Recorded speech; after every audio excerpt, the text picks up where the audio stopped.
Welcome back to Harsh Fashionary channel. இன்னைக்கு நம்ம பார்க்க போகிற ரெசிபி என்ன அப்படின்னா குணுக்குன்னு சொல்லுவாங்க. இது ஒரு ட்ரெடிஷ்னல் ஃபுட்டு. இந்த குணுக்கு அப்படின்றது ட்ரெடிஷ்னல் ஃபுட்டுங்க. எங்கள் மாமியார் இருக்கும்போது அடிக்கடி அவங்க செய்வாங்க இதை. இந்த குணுக்கு எங்கள் ஹஸ்பண்டு எல்லாருக்கும் பிடிக்கும், கிருத்திகா எல்லாருக்கும் பிடிக்கும், நானும் அடிக்கடி செய்வேன். அதனால அது இன்னைக்கு செய்யறதுனால உங்களுக்கு அதை காமிச்சிருவோம் அப்படின்னு இப்போ காமிக்கிறேன். இதுக்கு தேவையான பொருள் என்னென்ன அப்படின்னா அரிசி வந்து ஒரு சின்ன டம்ளர், ஒரு கப்பு வந்து சின்ன கப்பு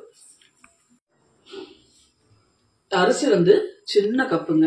பச்சரிசி போட்டாலும் சரி, புழுங்கரிசி போட்டாலும் சரி, அது உங்க சௌரியம். 2 மெந்தியம். இதே இதில் வந்து கடலைப்பருப்பு முக்கா டம்ளரு, உளுத்தம்பருப்பு 3/4 டம்ளரு, பாசிப்பருப்பு ஒரு 1/2 டம்ளரு, அடுத்தது வந்து துவரம்பருப்பு ஒரு 1/2 டம்ளர். இது எல்லாத்தையும் ஒன்றா போட்டு ஒரு 2 மணி நேரத்துக்கு ஊற வச்சிடணும். நான் மத்தியானம் 1 மணிக்கே ஊற வச்சுட்டேன். ஊற வச்சு வடிய வச்சு வச்சிருக்கேன். அரைக்கிறதுக்கு ரெடி பண்ணி வச்சிருக்கேன். அடுத்தது வந்து வெங்காயம் பொடி பொடியாக நறுக்கி வச்சிருக்கேன். கருவேப்பிலை, பெருங்காயம் வச்சிருக்கேன். அடுத்தது வந்து மாங்காய் வத்தல்ல ஒரு ஊறுகாய்.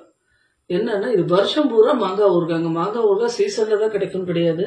இந்த மாங்காய் வத்தல் நம்ம போட்டு ரெடி பண்ணி சீசன் இந்த வெயில் காலத்துல காய வச்சு வடா செய்யும் போது இதையும் செஞ்சு ரெடி பண்ணி வச்சுட்டோம்னா வருஷம் பூரா வாரம் கொஞ்சம் கொஞ்சம் நினைச்சு ஊறுகாய் போட்டுக்கலாம்.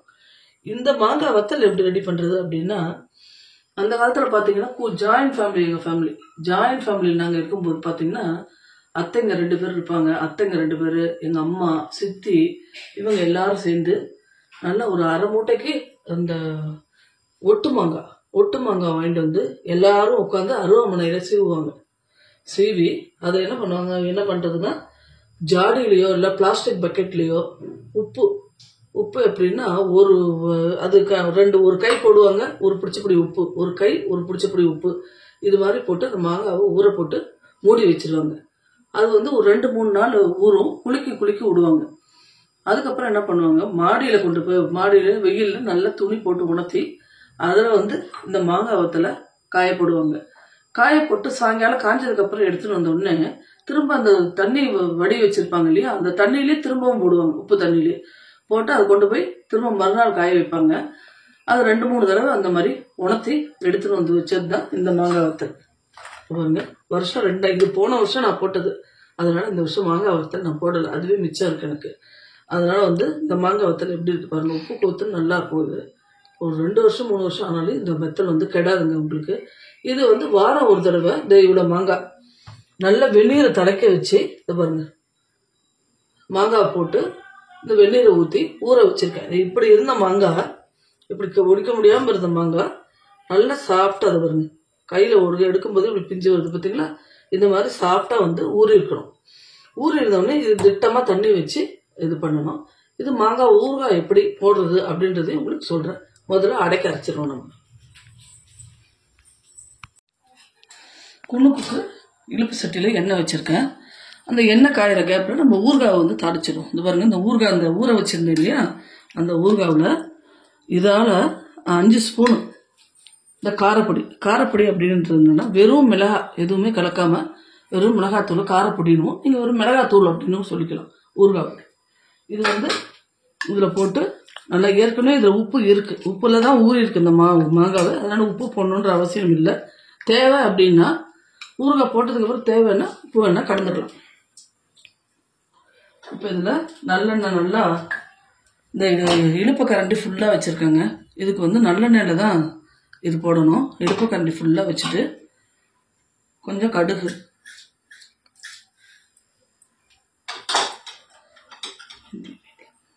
ரெண்டு வெந்தயம்,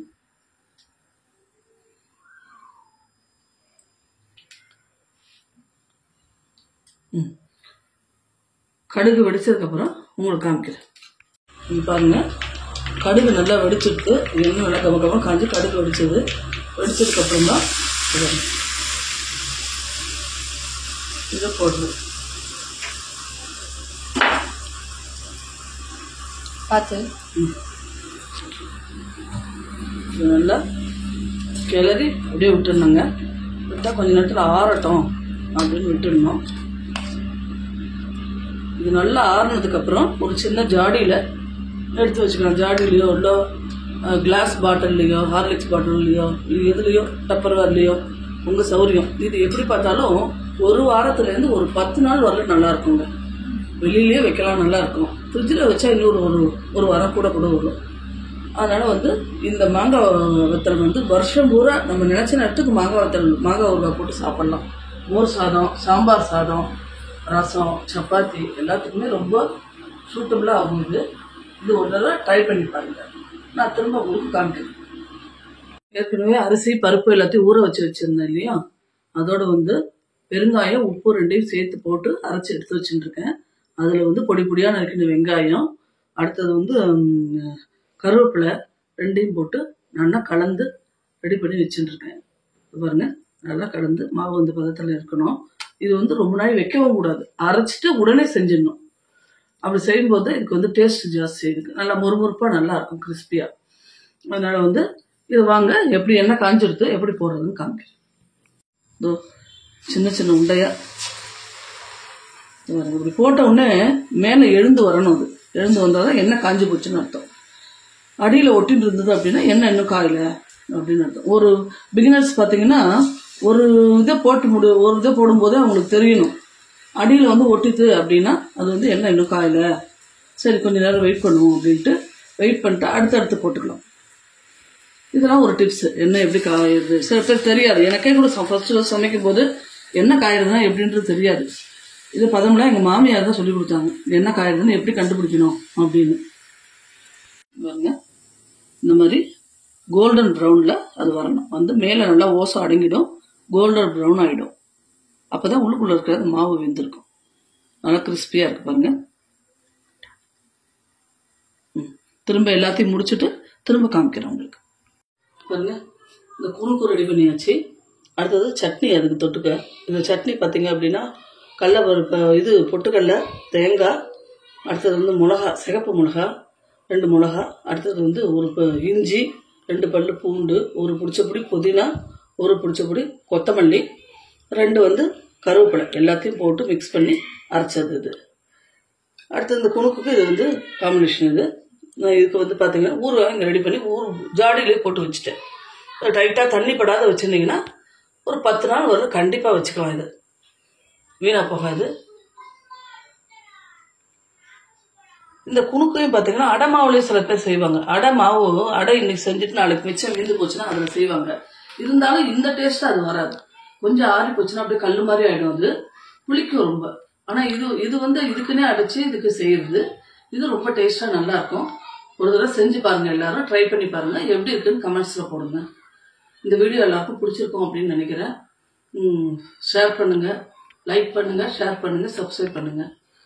நாளைக்கு வேற ஒரு வீடியோவில் உங்களை சந்திக்கிறேன். இது கடைசியில் என் பொண்ணு, மாப்பிள்ளை, குழந்தைங்க நாங்கள் எல்லாரும் ராகவேந்தர் கோவிலுக்கு பக்கத்தில் சூலூர், நாங்கள் இருக்கிறது சிங்காநல்லூர், இங்கேருந்து சூலூர் ஒரு 1/2 மணிலேருந்து 3/4 மணி நேரத்துக்குள்ளே போயிடலாம். அந்த கோவிலுக்கு, ராகவேந்தர் கோவிலுக்கு போயிருந்தாங்க. அதில் உள்ள கிளிப்ஸ் எல்லாம் எடுத்துட்டு வந்தாங்க. பார்க்க அபிஷேகம் அதுவும் ரொம்ப நல்லா இருந்தது கண்ணுக்கு. அதனால உங்களுக்கு அதோட அட்டாச் பண்ணிட்டேன். பார்த்து தரிசனம் பண்ணுங்க, பயனடைங்க. நன்றி, வணக்கம்.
வணக்கம்.